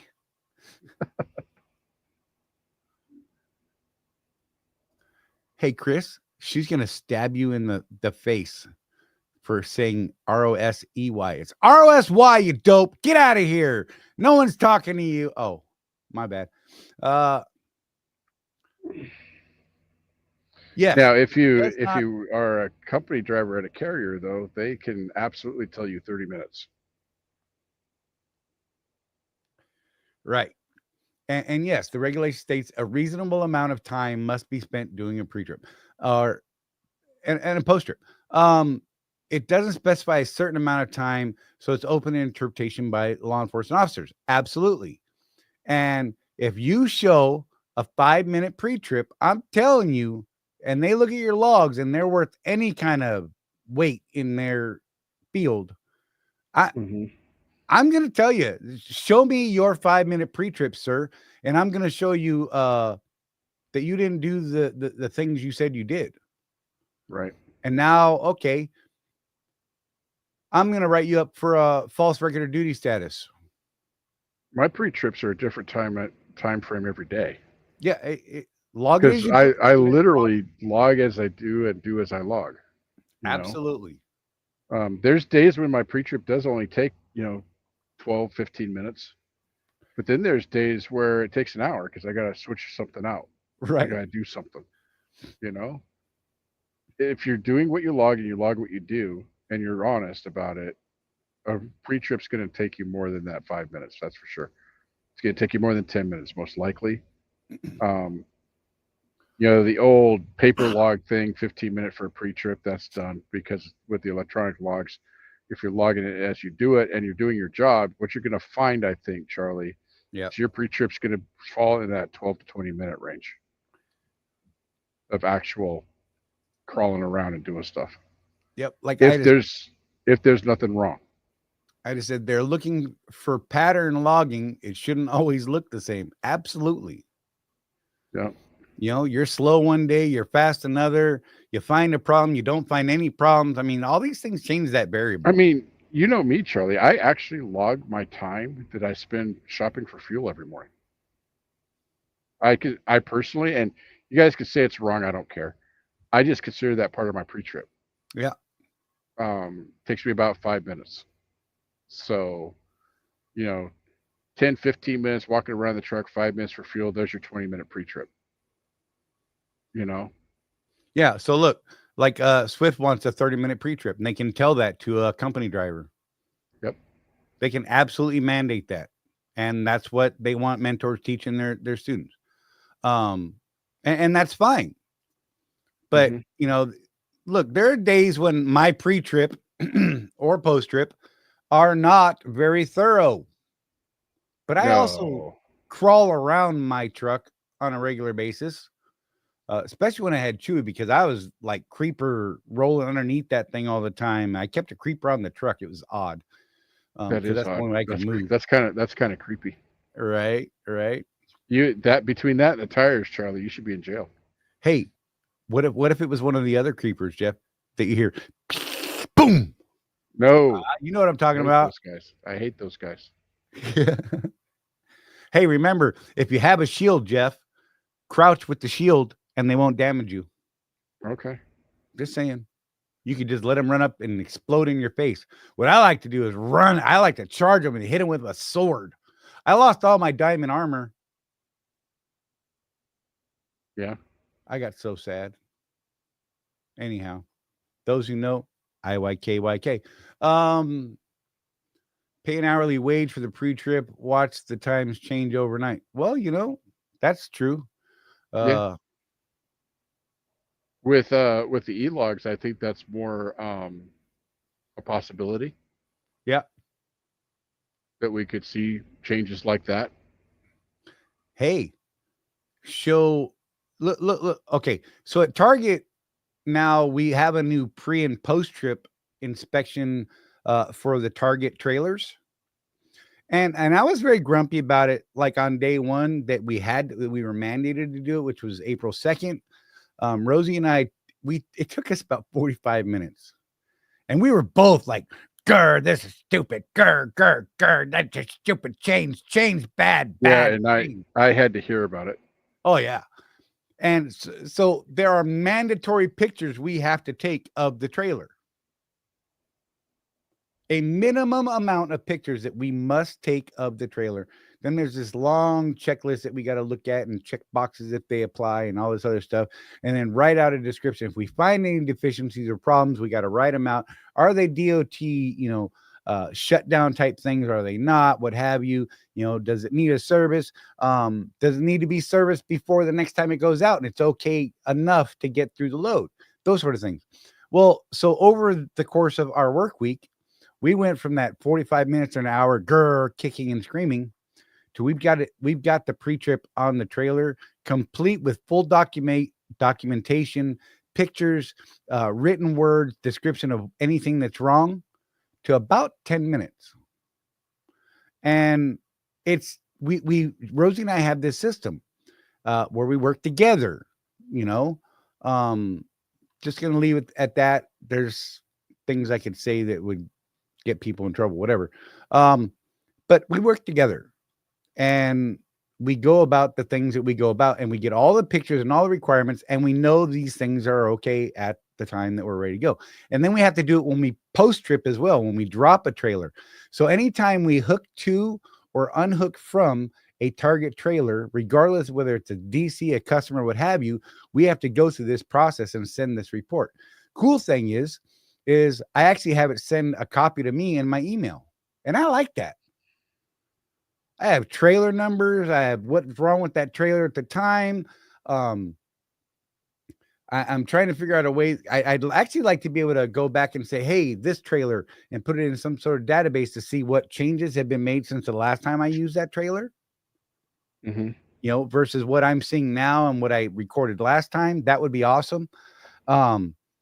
And I actually kind of like it, to be honest. We used to have to fill out this paper form where we draw pictures and scratches and, oh, here's a hole here, and we got to put a number next to it, which corresponds to the, what it is. And almost like an accident report. Yeah. And I actually like this. I really do. And it's actually, we still have a lot of people that are struggling with it. It's hilarious. I hear people complaining about it, and they hate technology anyhow, but whatever. Well, you and I were talking about it too, Charlie, that don't be surprised if this doesn't become standard at Swift. Oh, right. Eventually. I'm actually thinking this is good. This could be a good thing. Mm-hmm. I know it's a little bit of a pain in the butt, and you and I talked way back when Knight was first doing the scan code tabs, right, where they had to scan all the buttons around the truck. Yeah, right. and take a picture of said area, right, with their tablets and stuff when they first started doing it. And we're like, that's terrible. Oh my God. And, well, at least I was. And now I'm thinking, you know what? I actually kind of like it Right. because it gives me Well, a visual proof of what it was I was looking at. exactly, Matt. Matt says it helps to hold drivers accountable. Absolutely. And one of the biggest complaints I see on the Facebooks from Swift people is Right. why can't they maintain these trailers? Well, if you had like at Panther, I have to every time I touch a trailer, I have to take a picture of all four sides of the trailer. Otherwise, it won't let me do my call, my Right. empty or loaded call. So, is it a pain? At first, I was like, "What the hell is this?" But Right. chunk, walk around, chunk, walk around, chunk. Oh, look, there's a hole in the trailer right there. I better report that. Right. Does it affect this load? Yes, maybe no. Who knows? Should it be serviced before the next time it's loaded? Absolutely. Right. Those kinds of things. And you Well, can let the another thing customers know. that was cool at Panther, the way they had their trailer maintenance set up, I had the ability to report damage, right?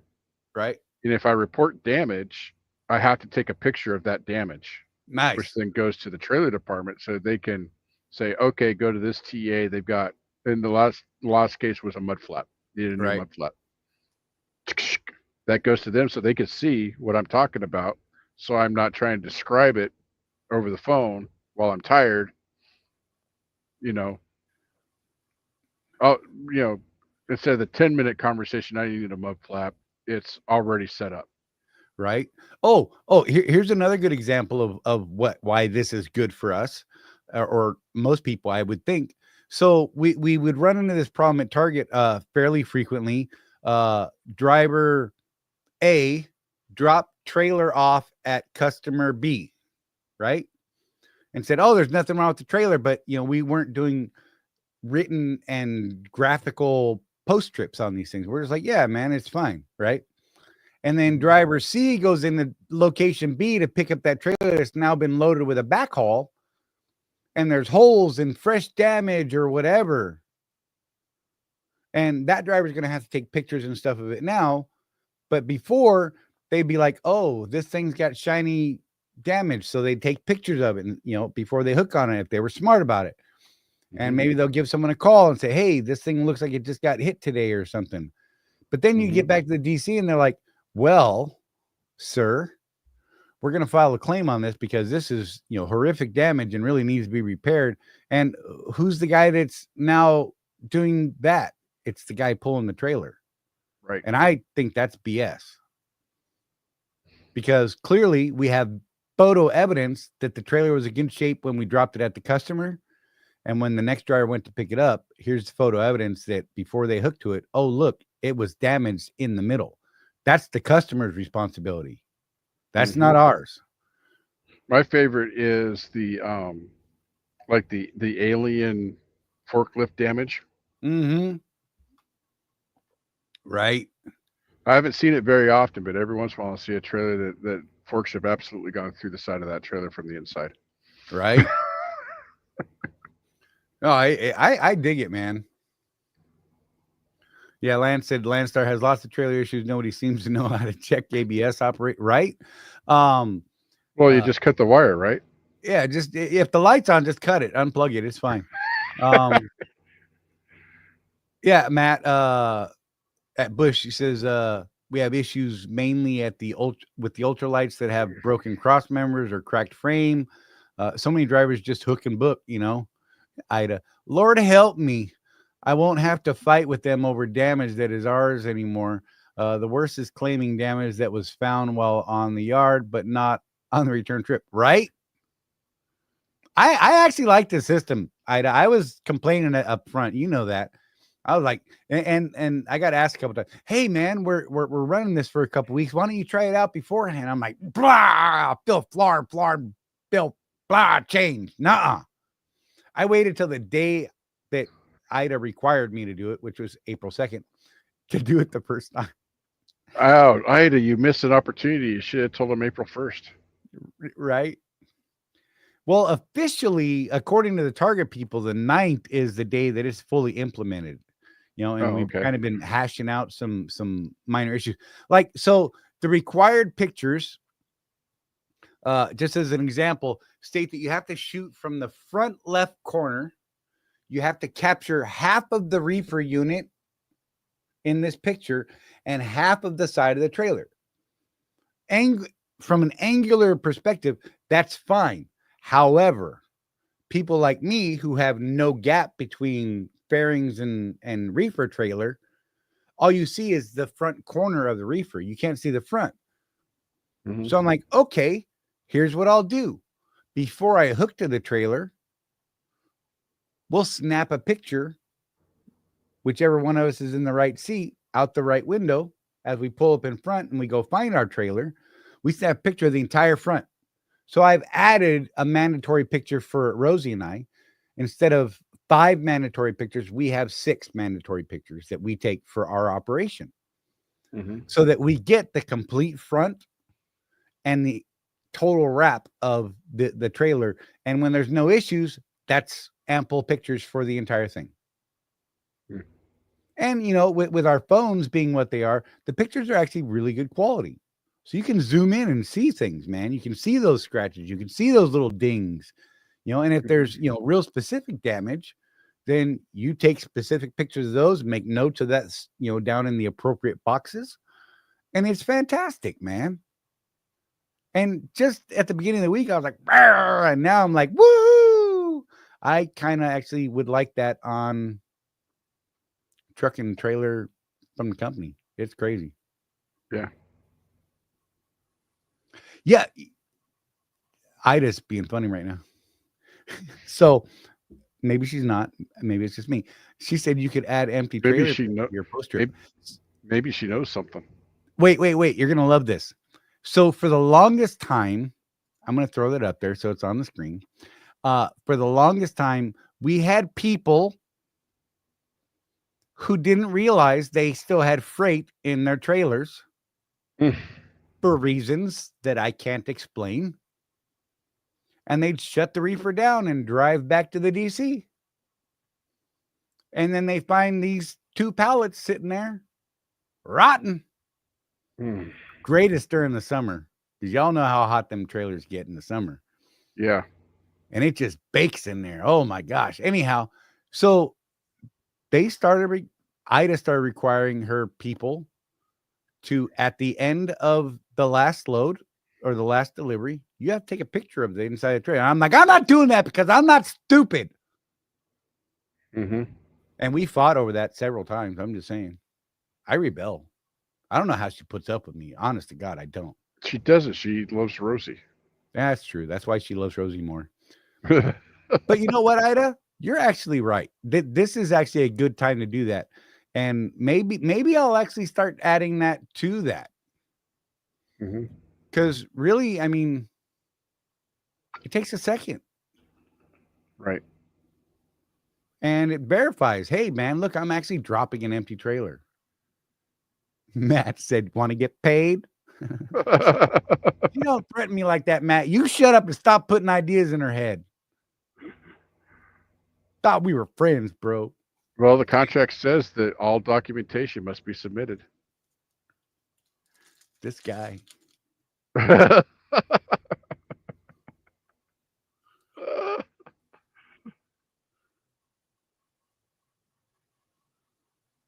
Ooh, I just said it wasn't the drivers. It was the customer claiming it was left, but wasn't. We have caught them. Ooh. Snafu.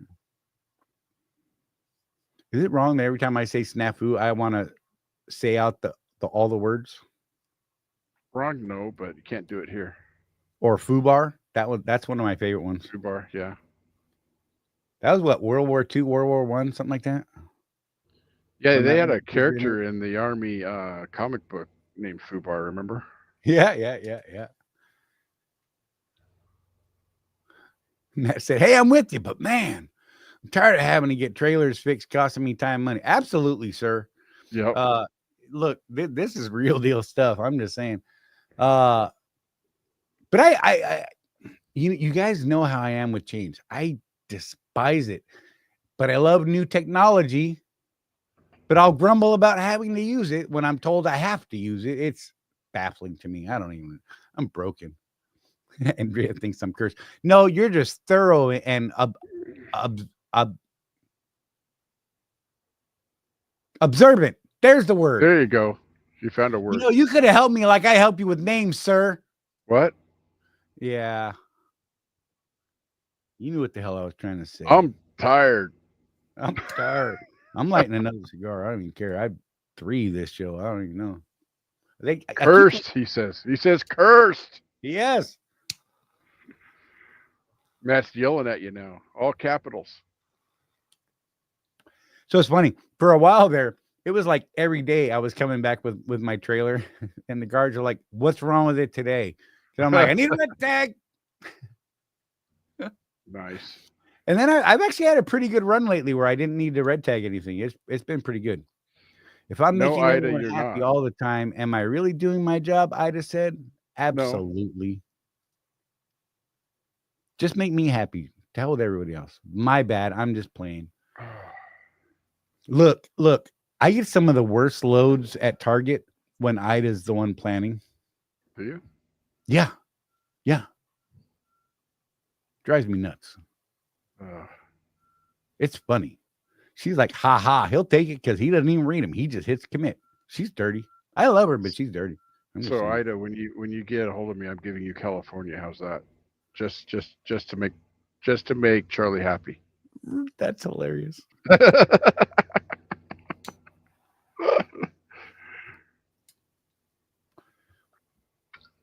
Lisa, I'm going to ask you a question. Are you really a Lisa or are you like a Tom? Who are you? Just saying. Ida, you better call Jeff soon. Just saying. Do you speak Spanish, Ida?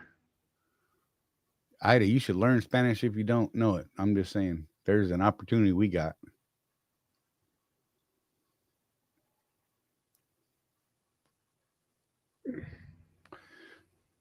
Ida is going to show up ugly this week now. Ida could never be ugly. Matt said it, not me. I'm just saying. Yeah, so Ida, if you haven't met Matt, he's really easy to spot because he's 10 feet tall. You'll want to hug him.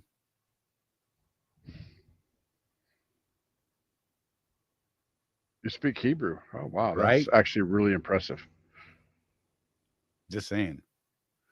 She's got her own set of skills. I got so many inappropriate jokes that just popped into my head that I could never say and not get punched in the face for. Wow. I'm only about 8 hours from you, Charlie. I can come down there and give you what you need, apparently. Oh, look at Matt now. Meant to say show you ugly. No, Matt, I'm leaving that up there. Anyhow, you guys, we're about to get ready to start wrap this thing up. So by all means, if there's anything you want us to touch before we go, let us know. Hey, Dennis. He said, I'm a little late, but good evening, Charlie and Jeff. And hello, everyone else. That's funny. Nice. Here we are in the last couple minutes of the show. Hey, go back to the replay, though, and see what you think. I think it's a good topic. Next week, the show we're going to dip into next week is avoiding the contractor trap. Are you a true business owner or just a leased driver? This could be controversial, the way that we handle this one. Mm-hmm. How to know if you're actually running a business or just driving a truck with extra steps. What true independence looks like for the owner operators, and steps to gain control, ownership, and long-term profits. That's what we're going to be dipping into next week, just so you guys know. Dennis said, sorry, I've been relaxing on the home time and enjoying my new car I bought. Well, good job. Congrats. Oh, what do we got, folks? What do we got? You guys got anything? Throw it up. Coming to the end of another week. Chris is combining snafu and foobar. I like it.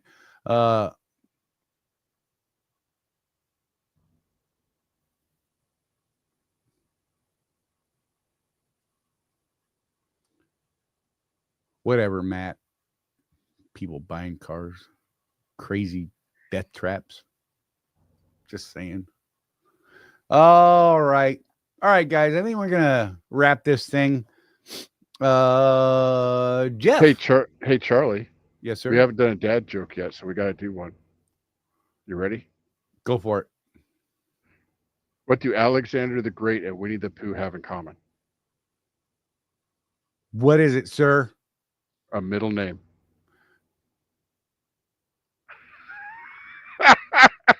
Nice.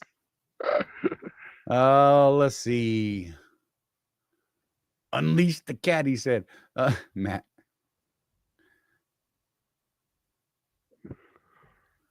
Yeah. All right, guys. Jeff, what do you got last here? I don't even know. I'm broken. Yeah, just keep that rubber side down, guys. Be safe out there, and remember, with no action, there is no traction. Take care of each other. And look after each other. No one's looking after us but us, guys. I say it every week. I believe it. It's real. And we'll be here Tuesday, 6 p.m. Eastern time next week, like we are almost every week. We will see you guys then. Be safe. Don't die. I don't want to hear about anyone dying. Just saying. If you do get video, that sounds terrible. Stop it. I'm out of here. I can't even save myself. It's over.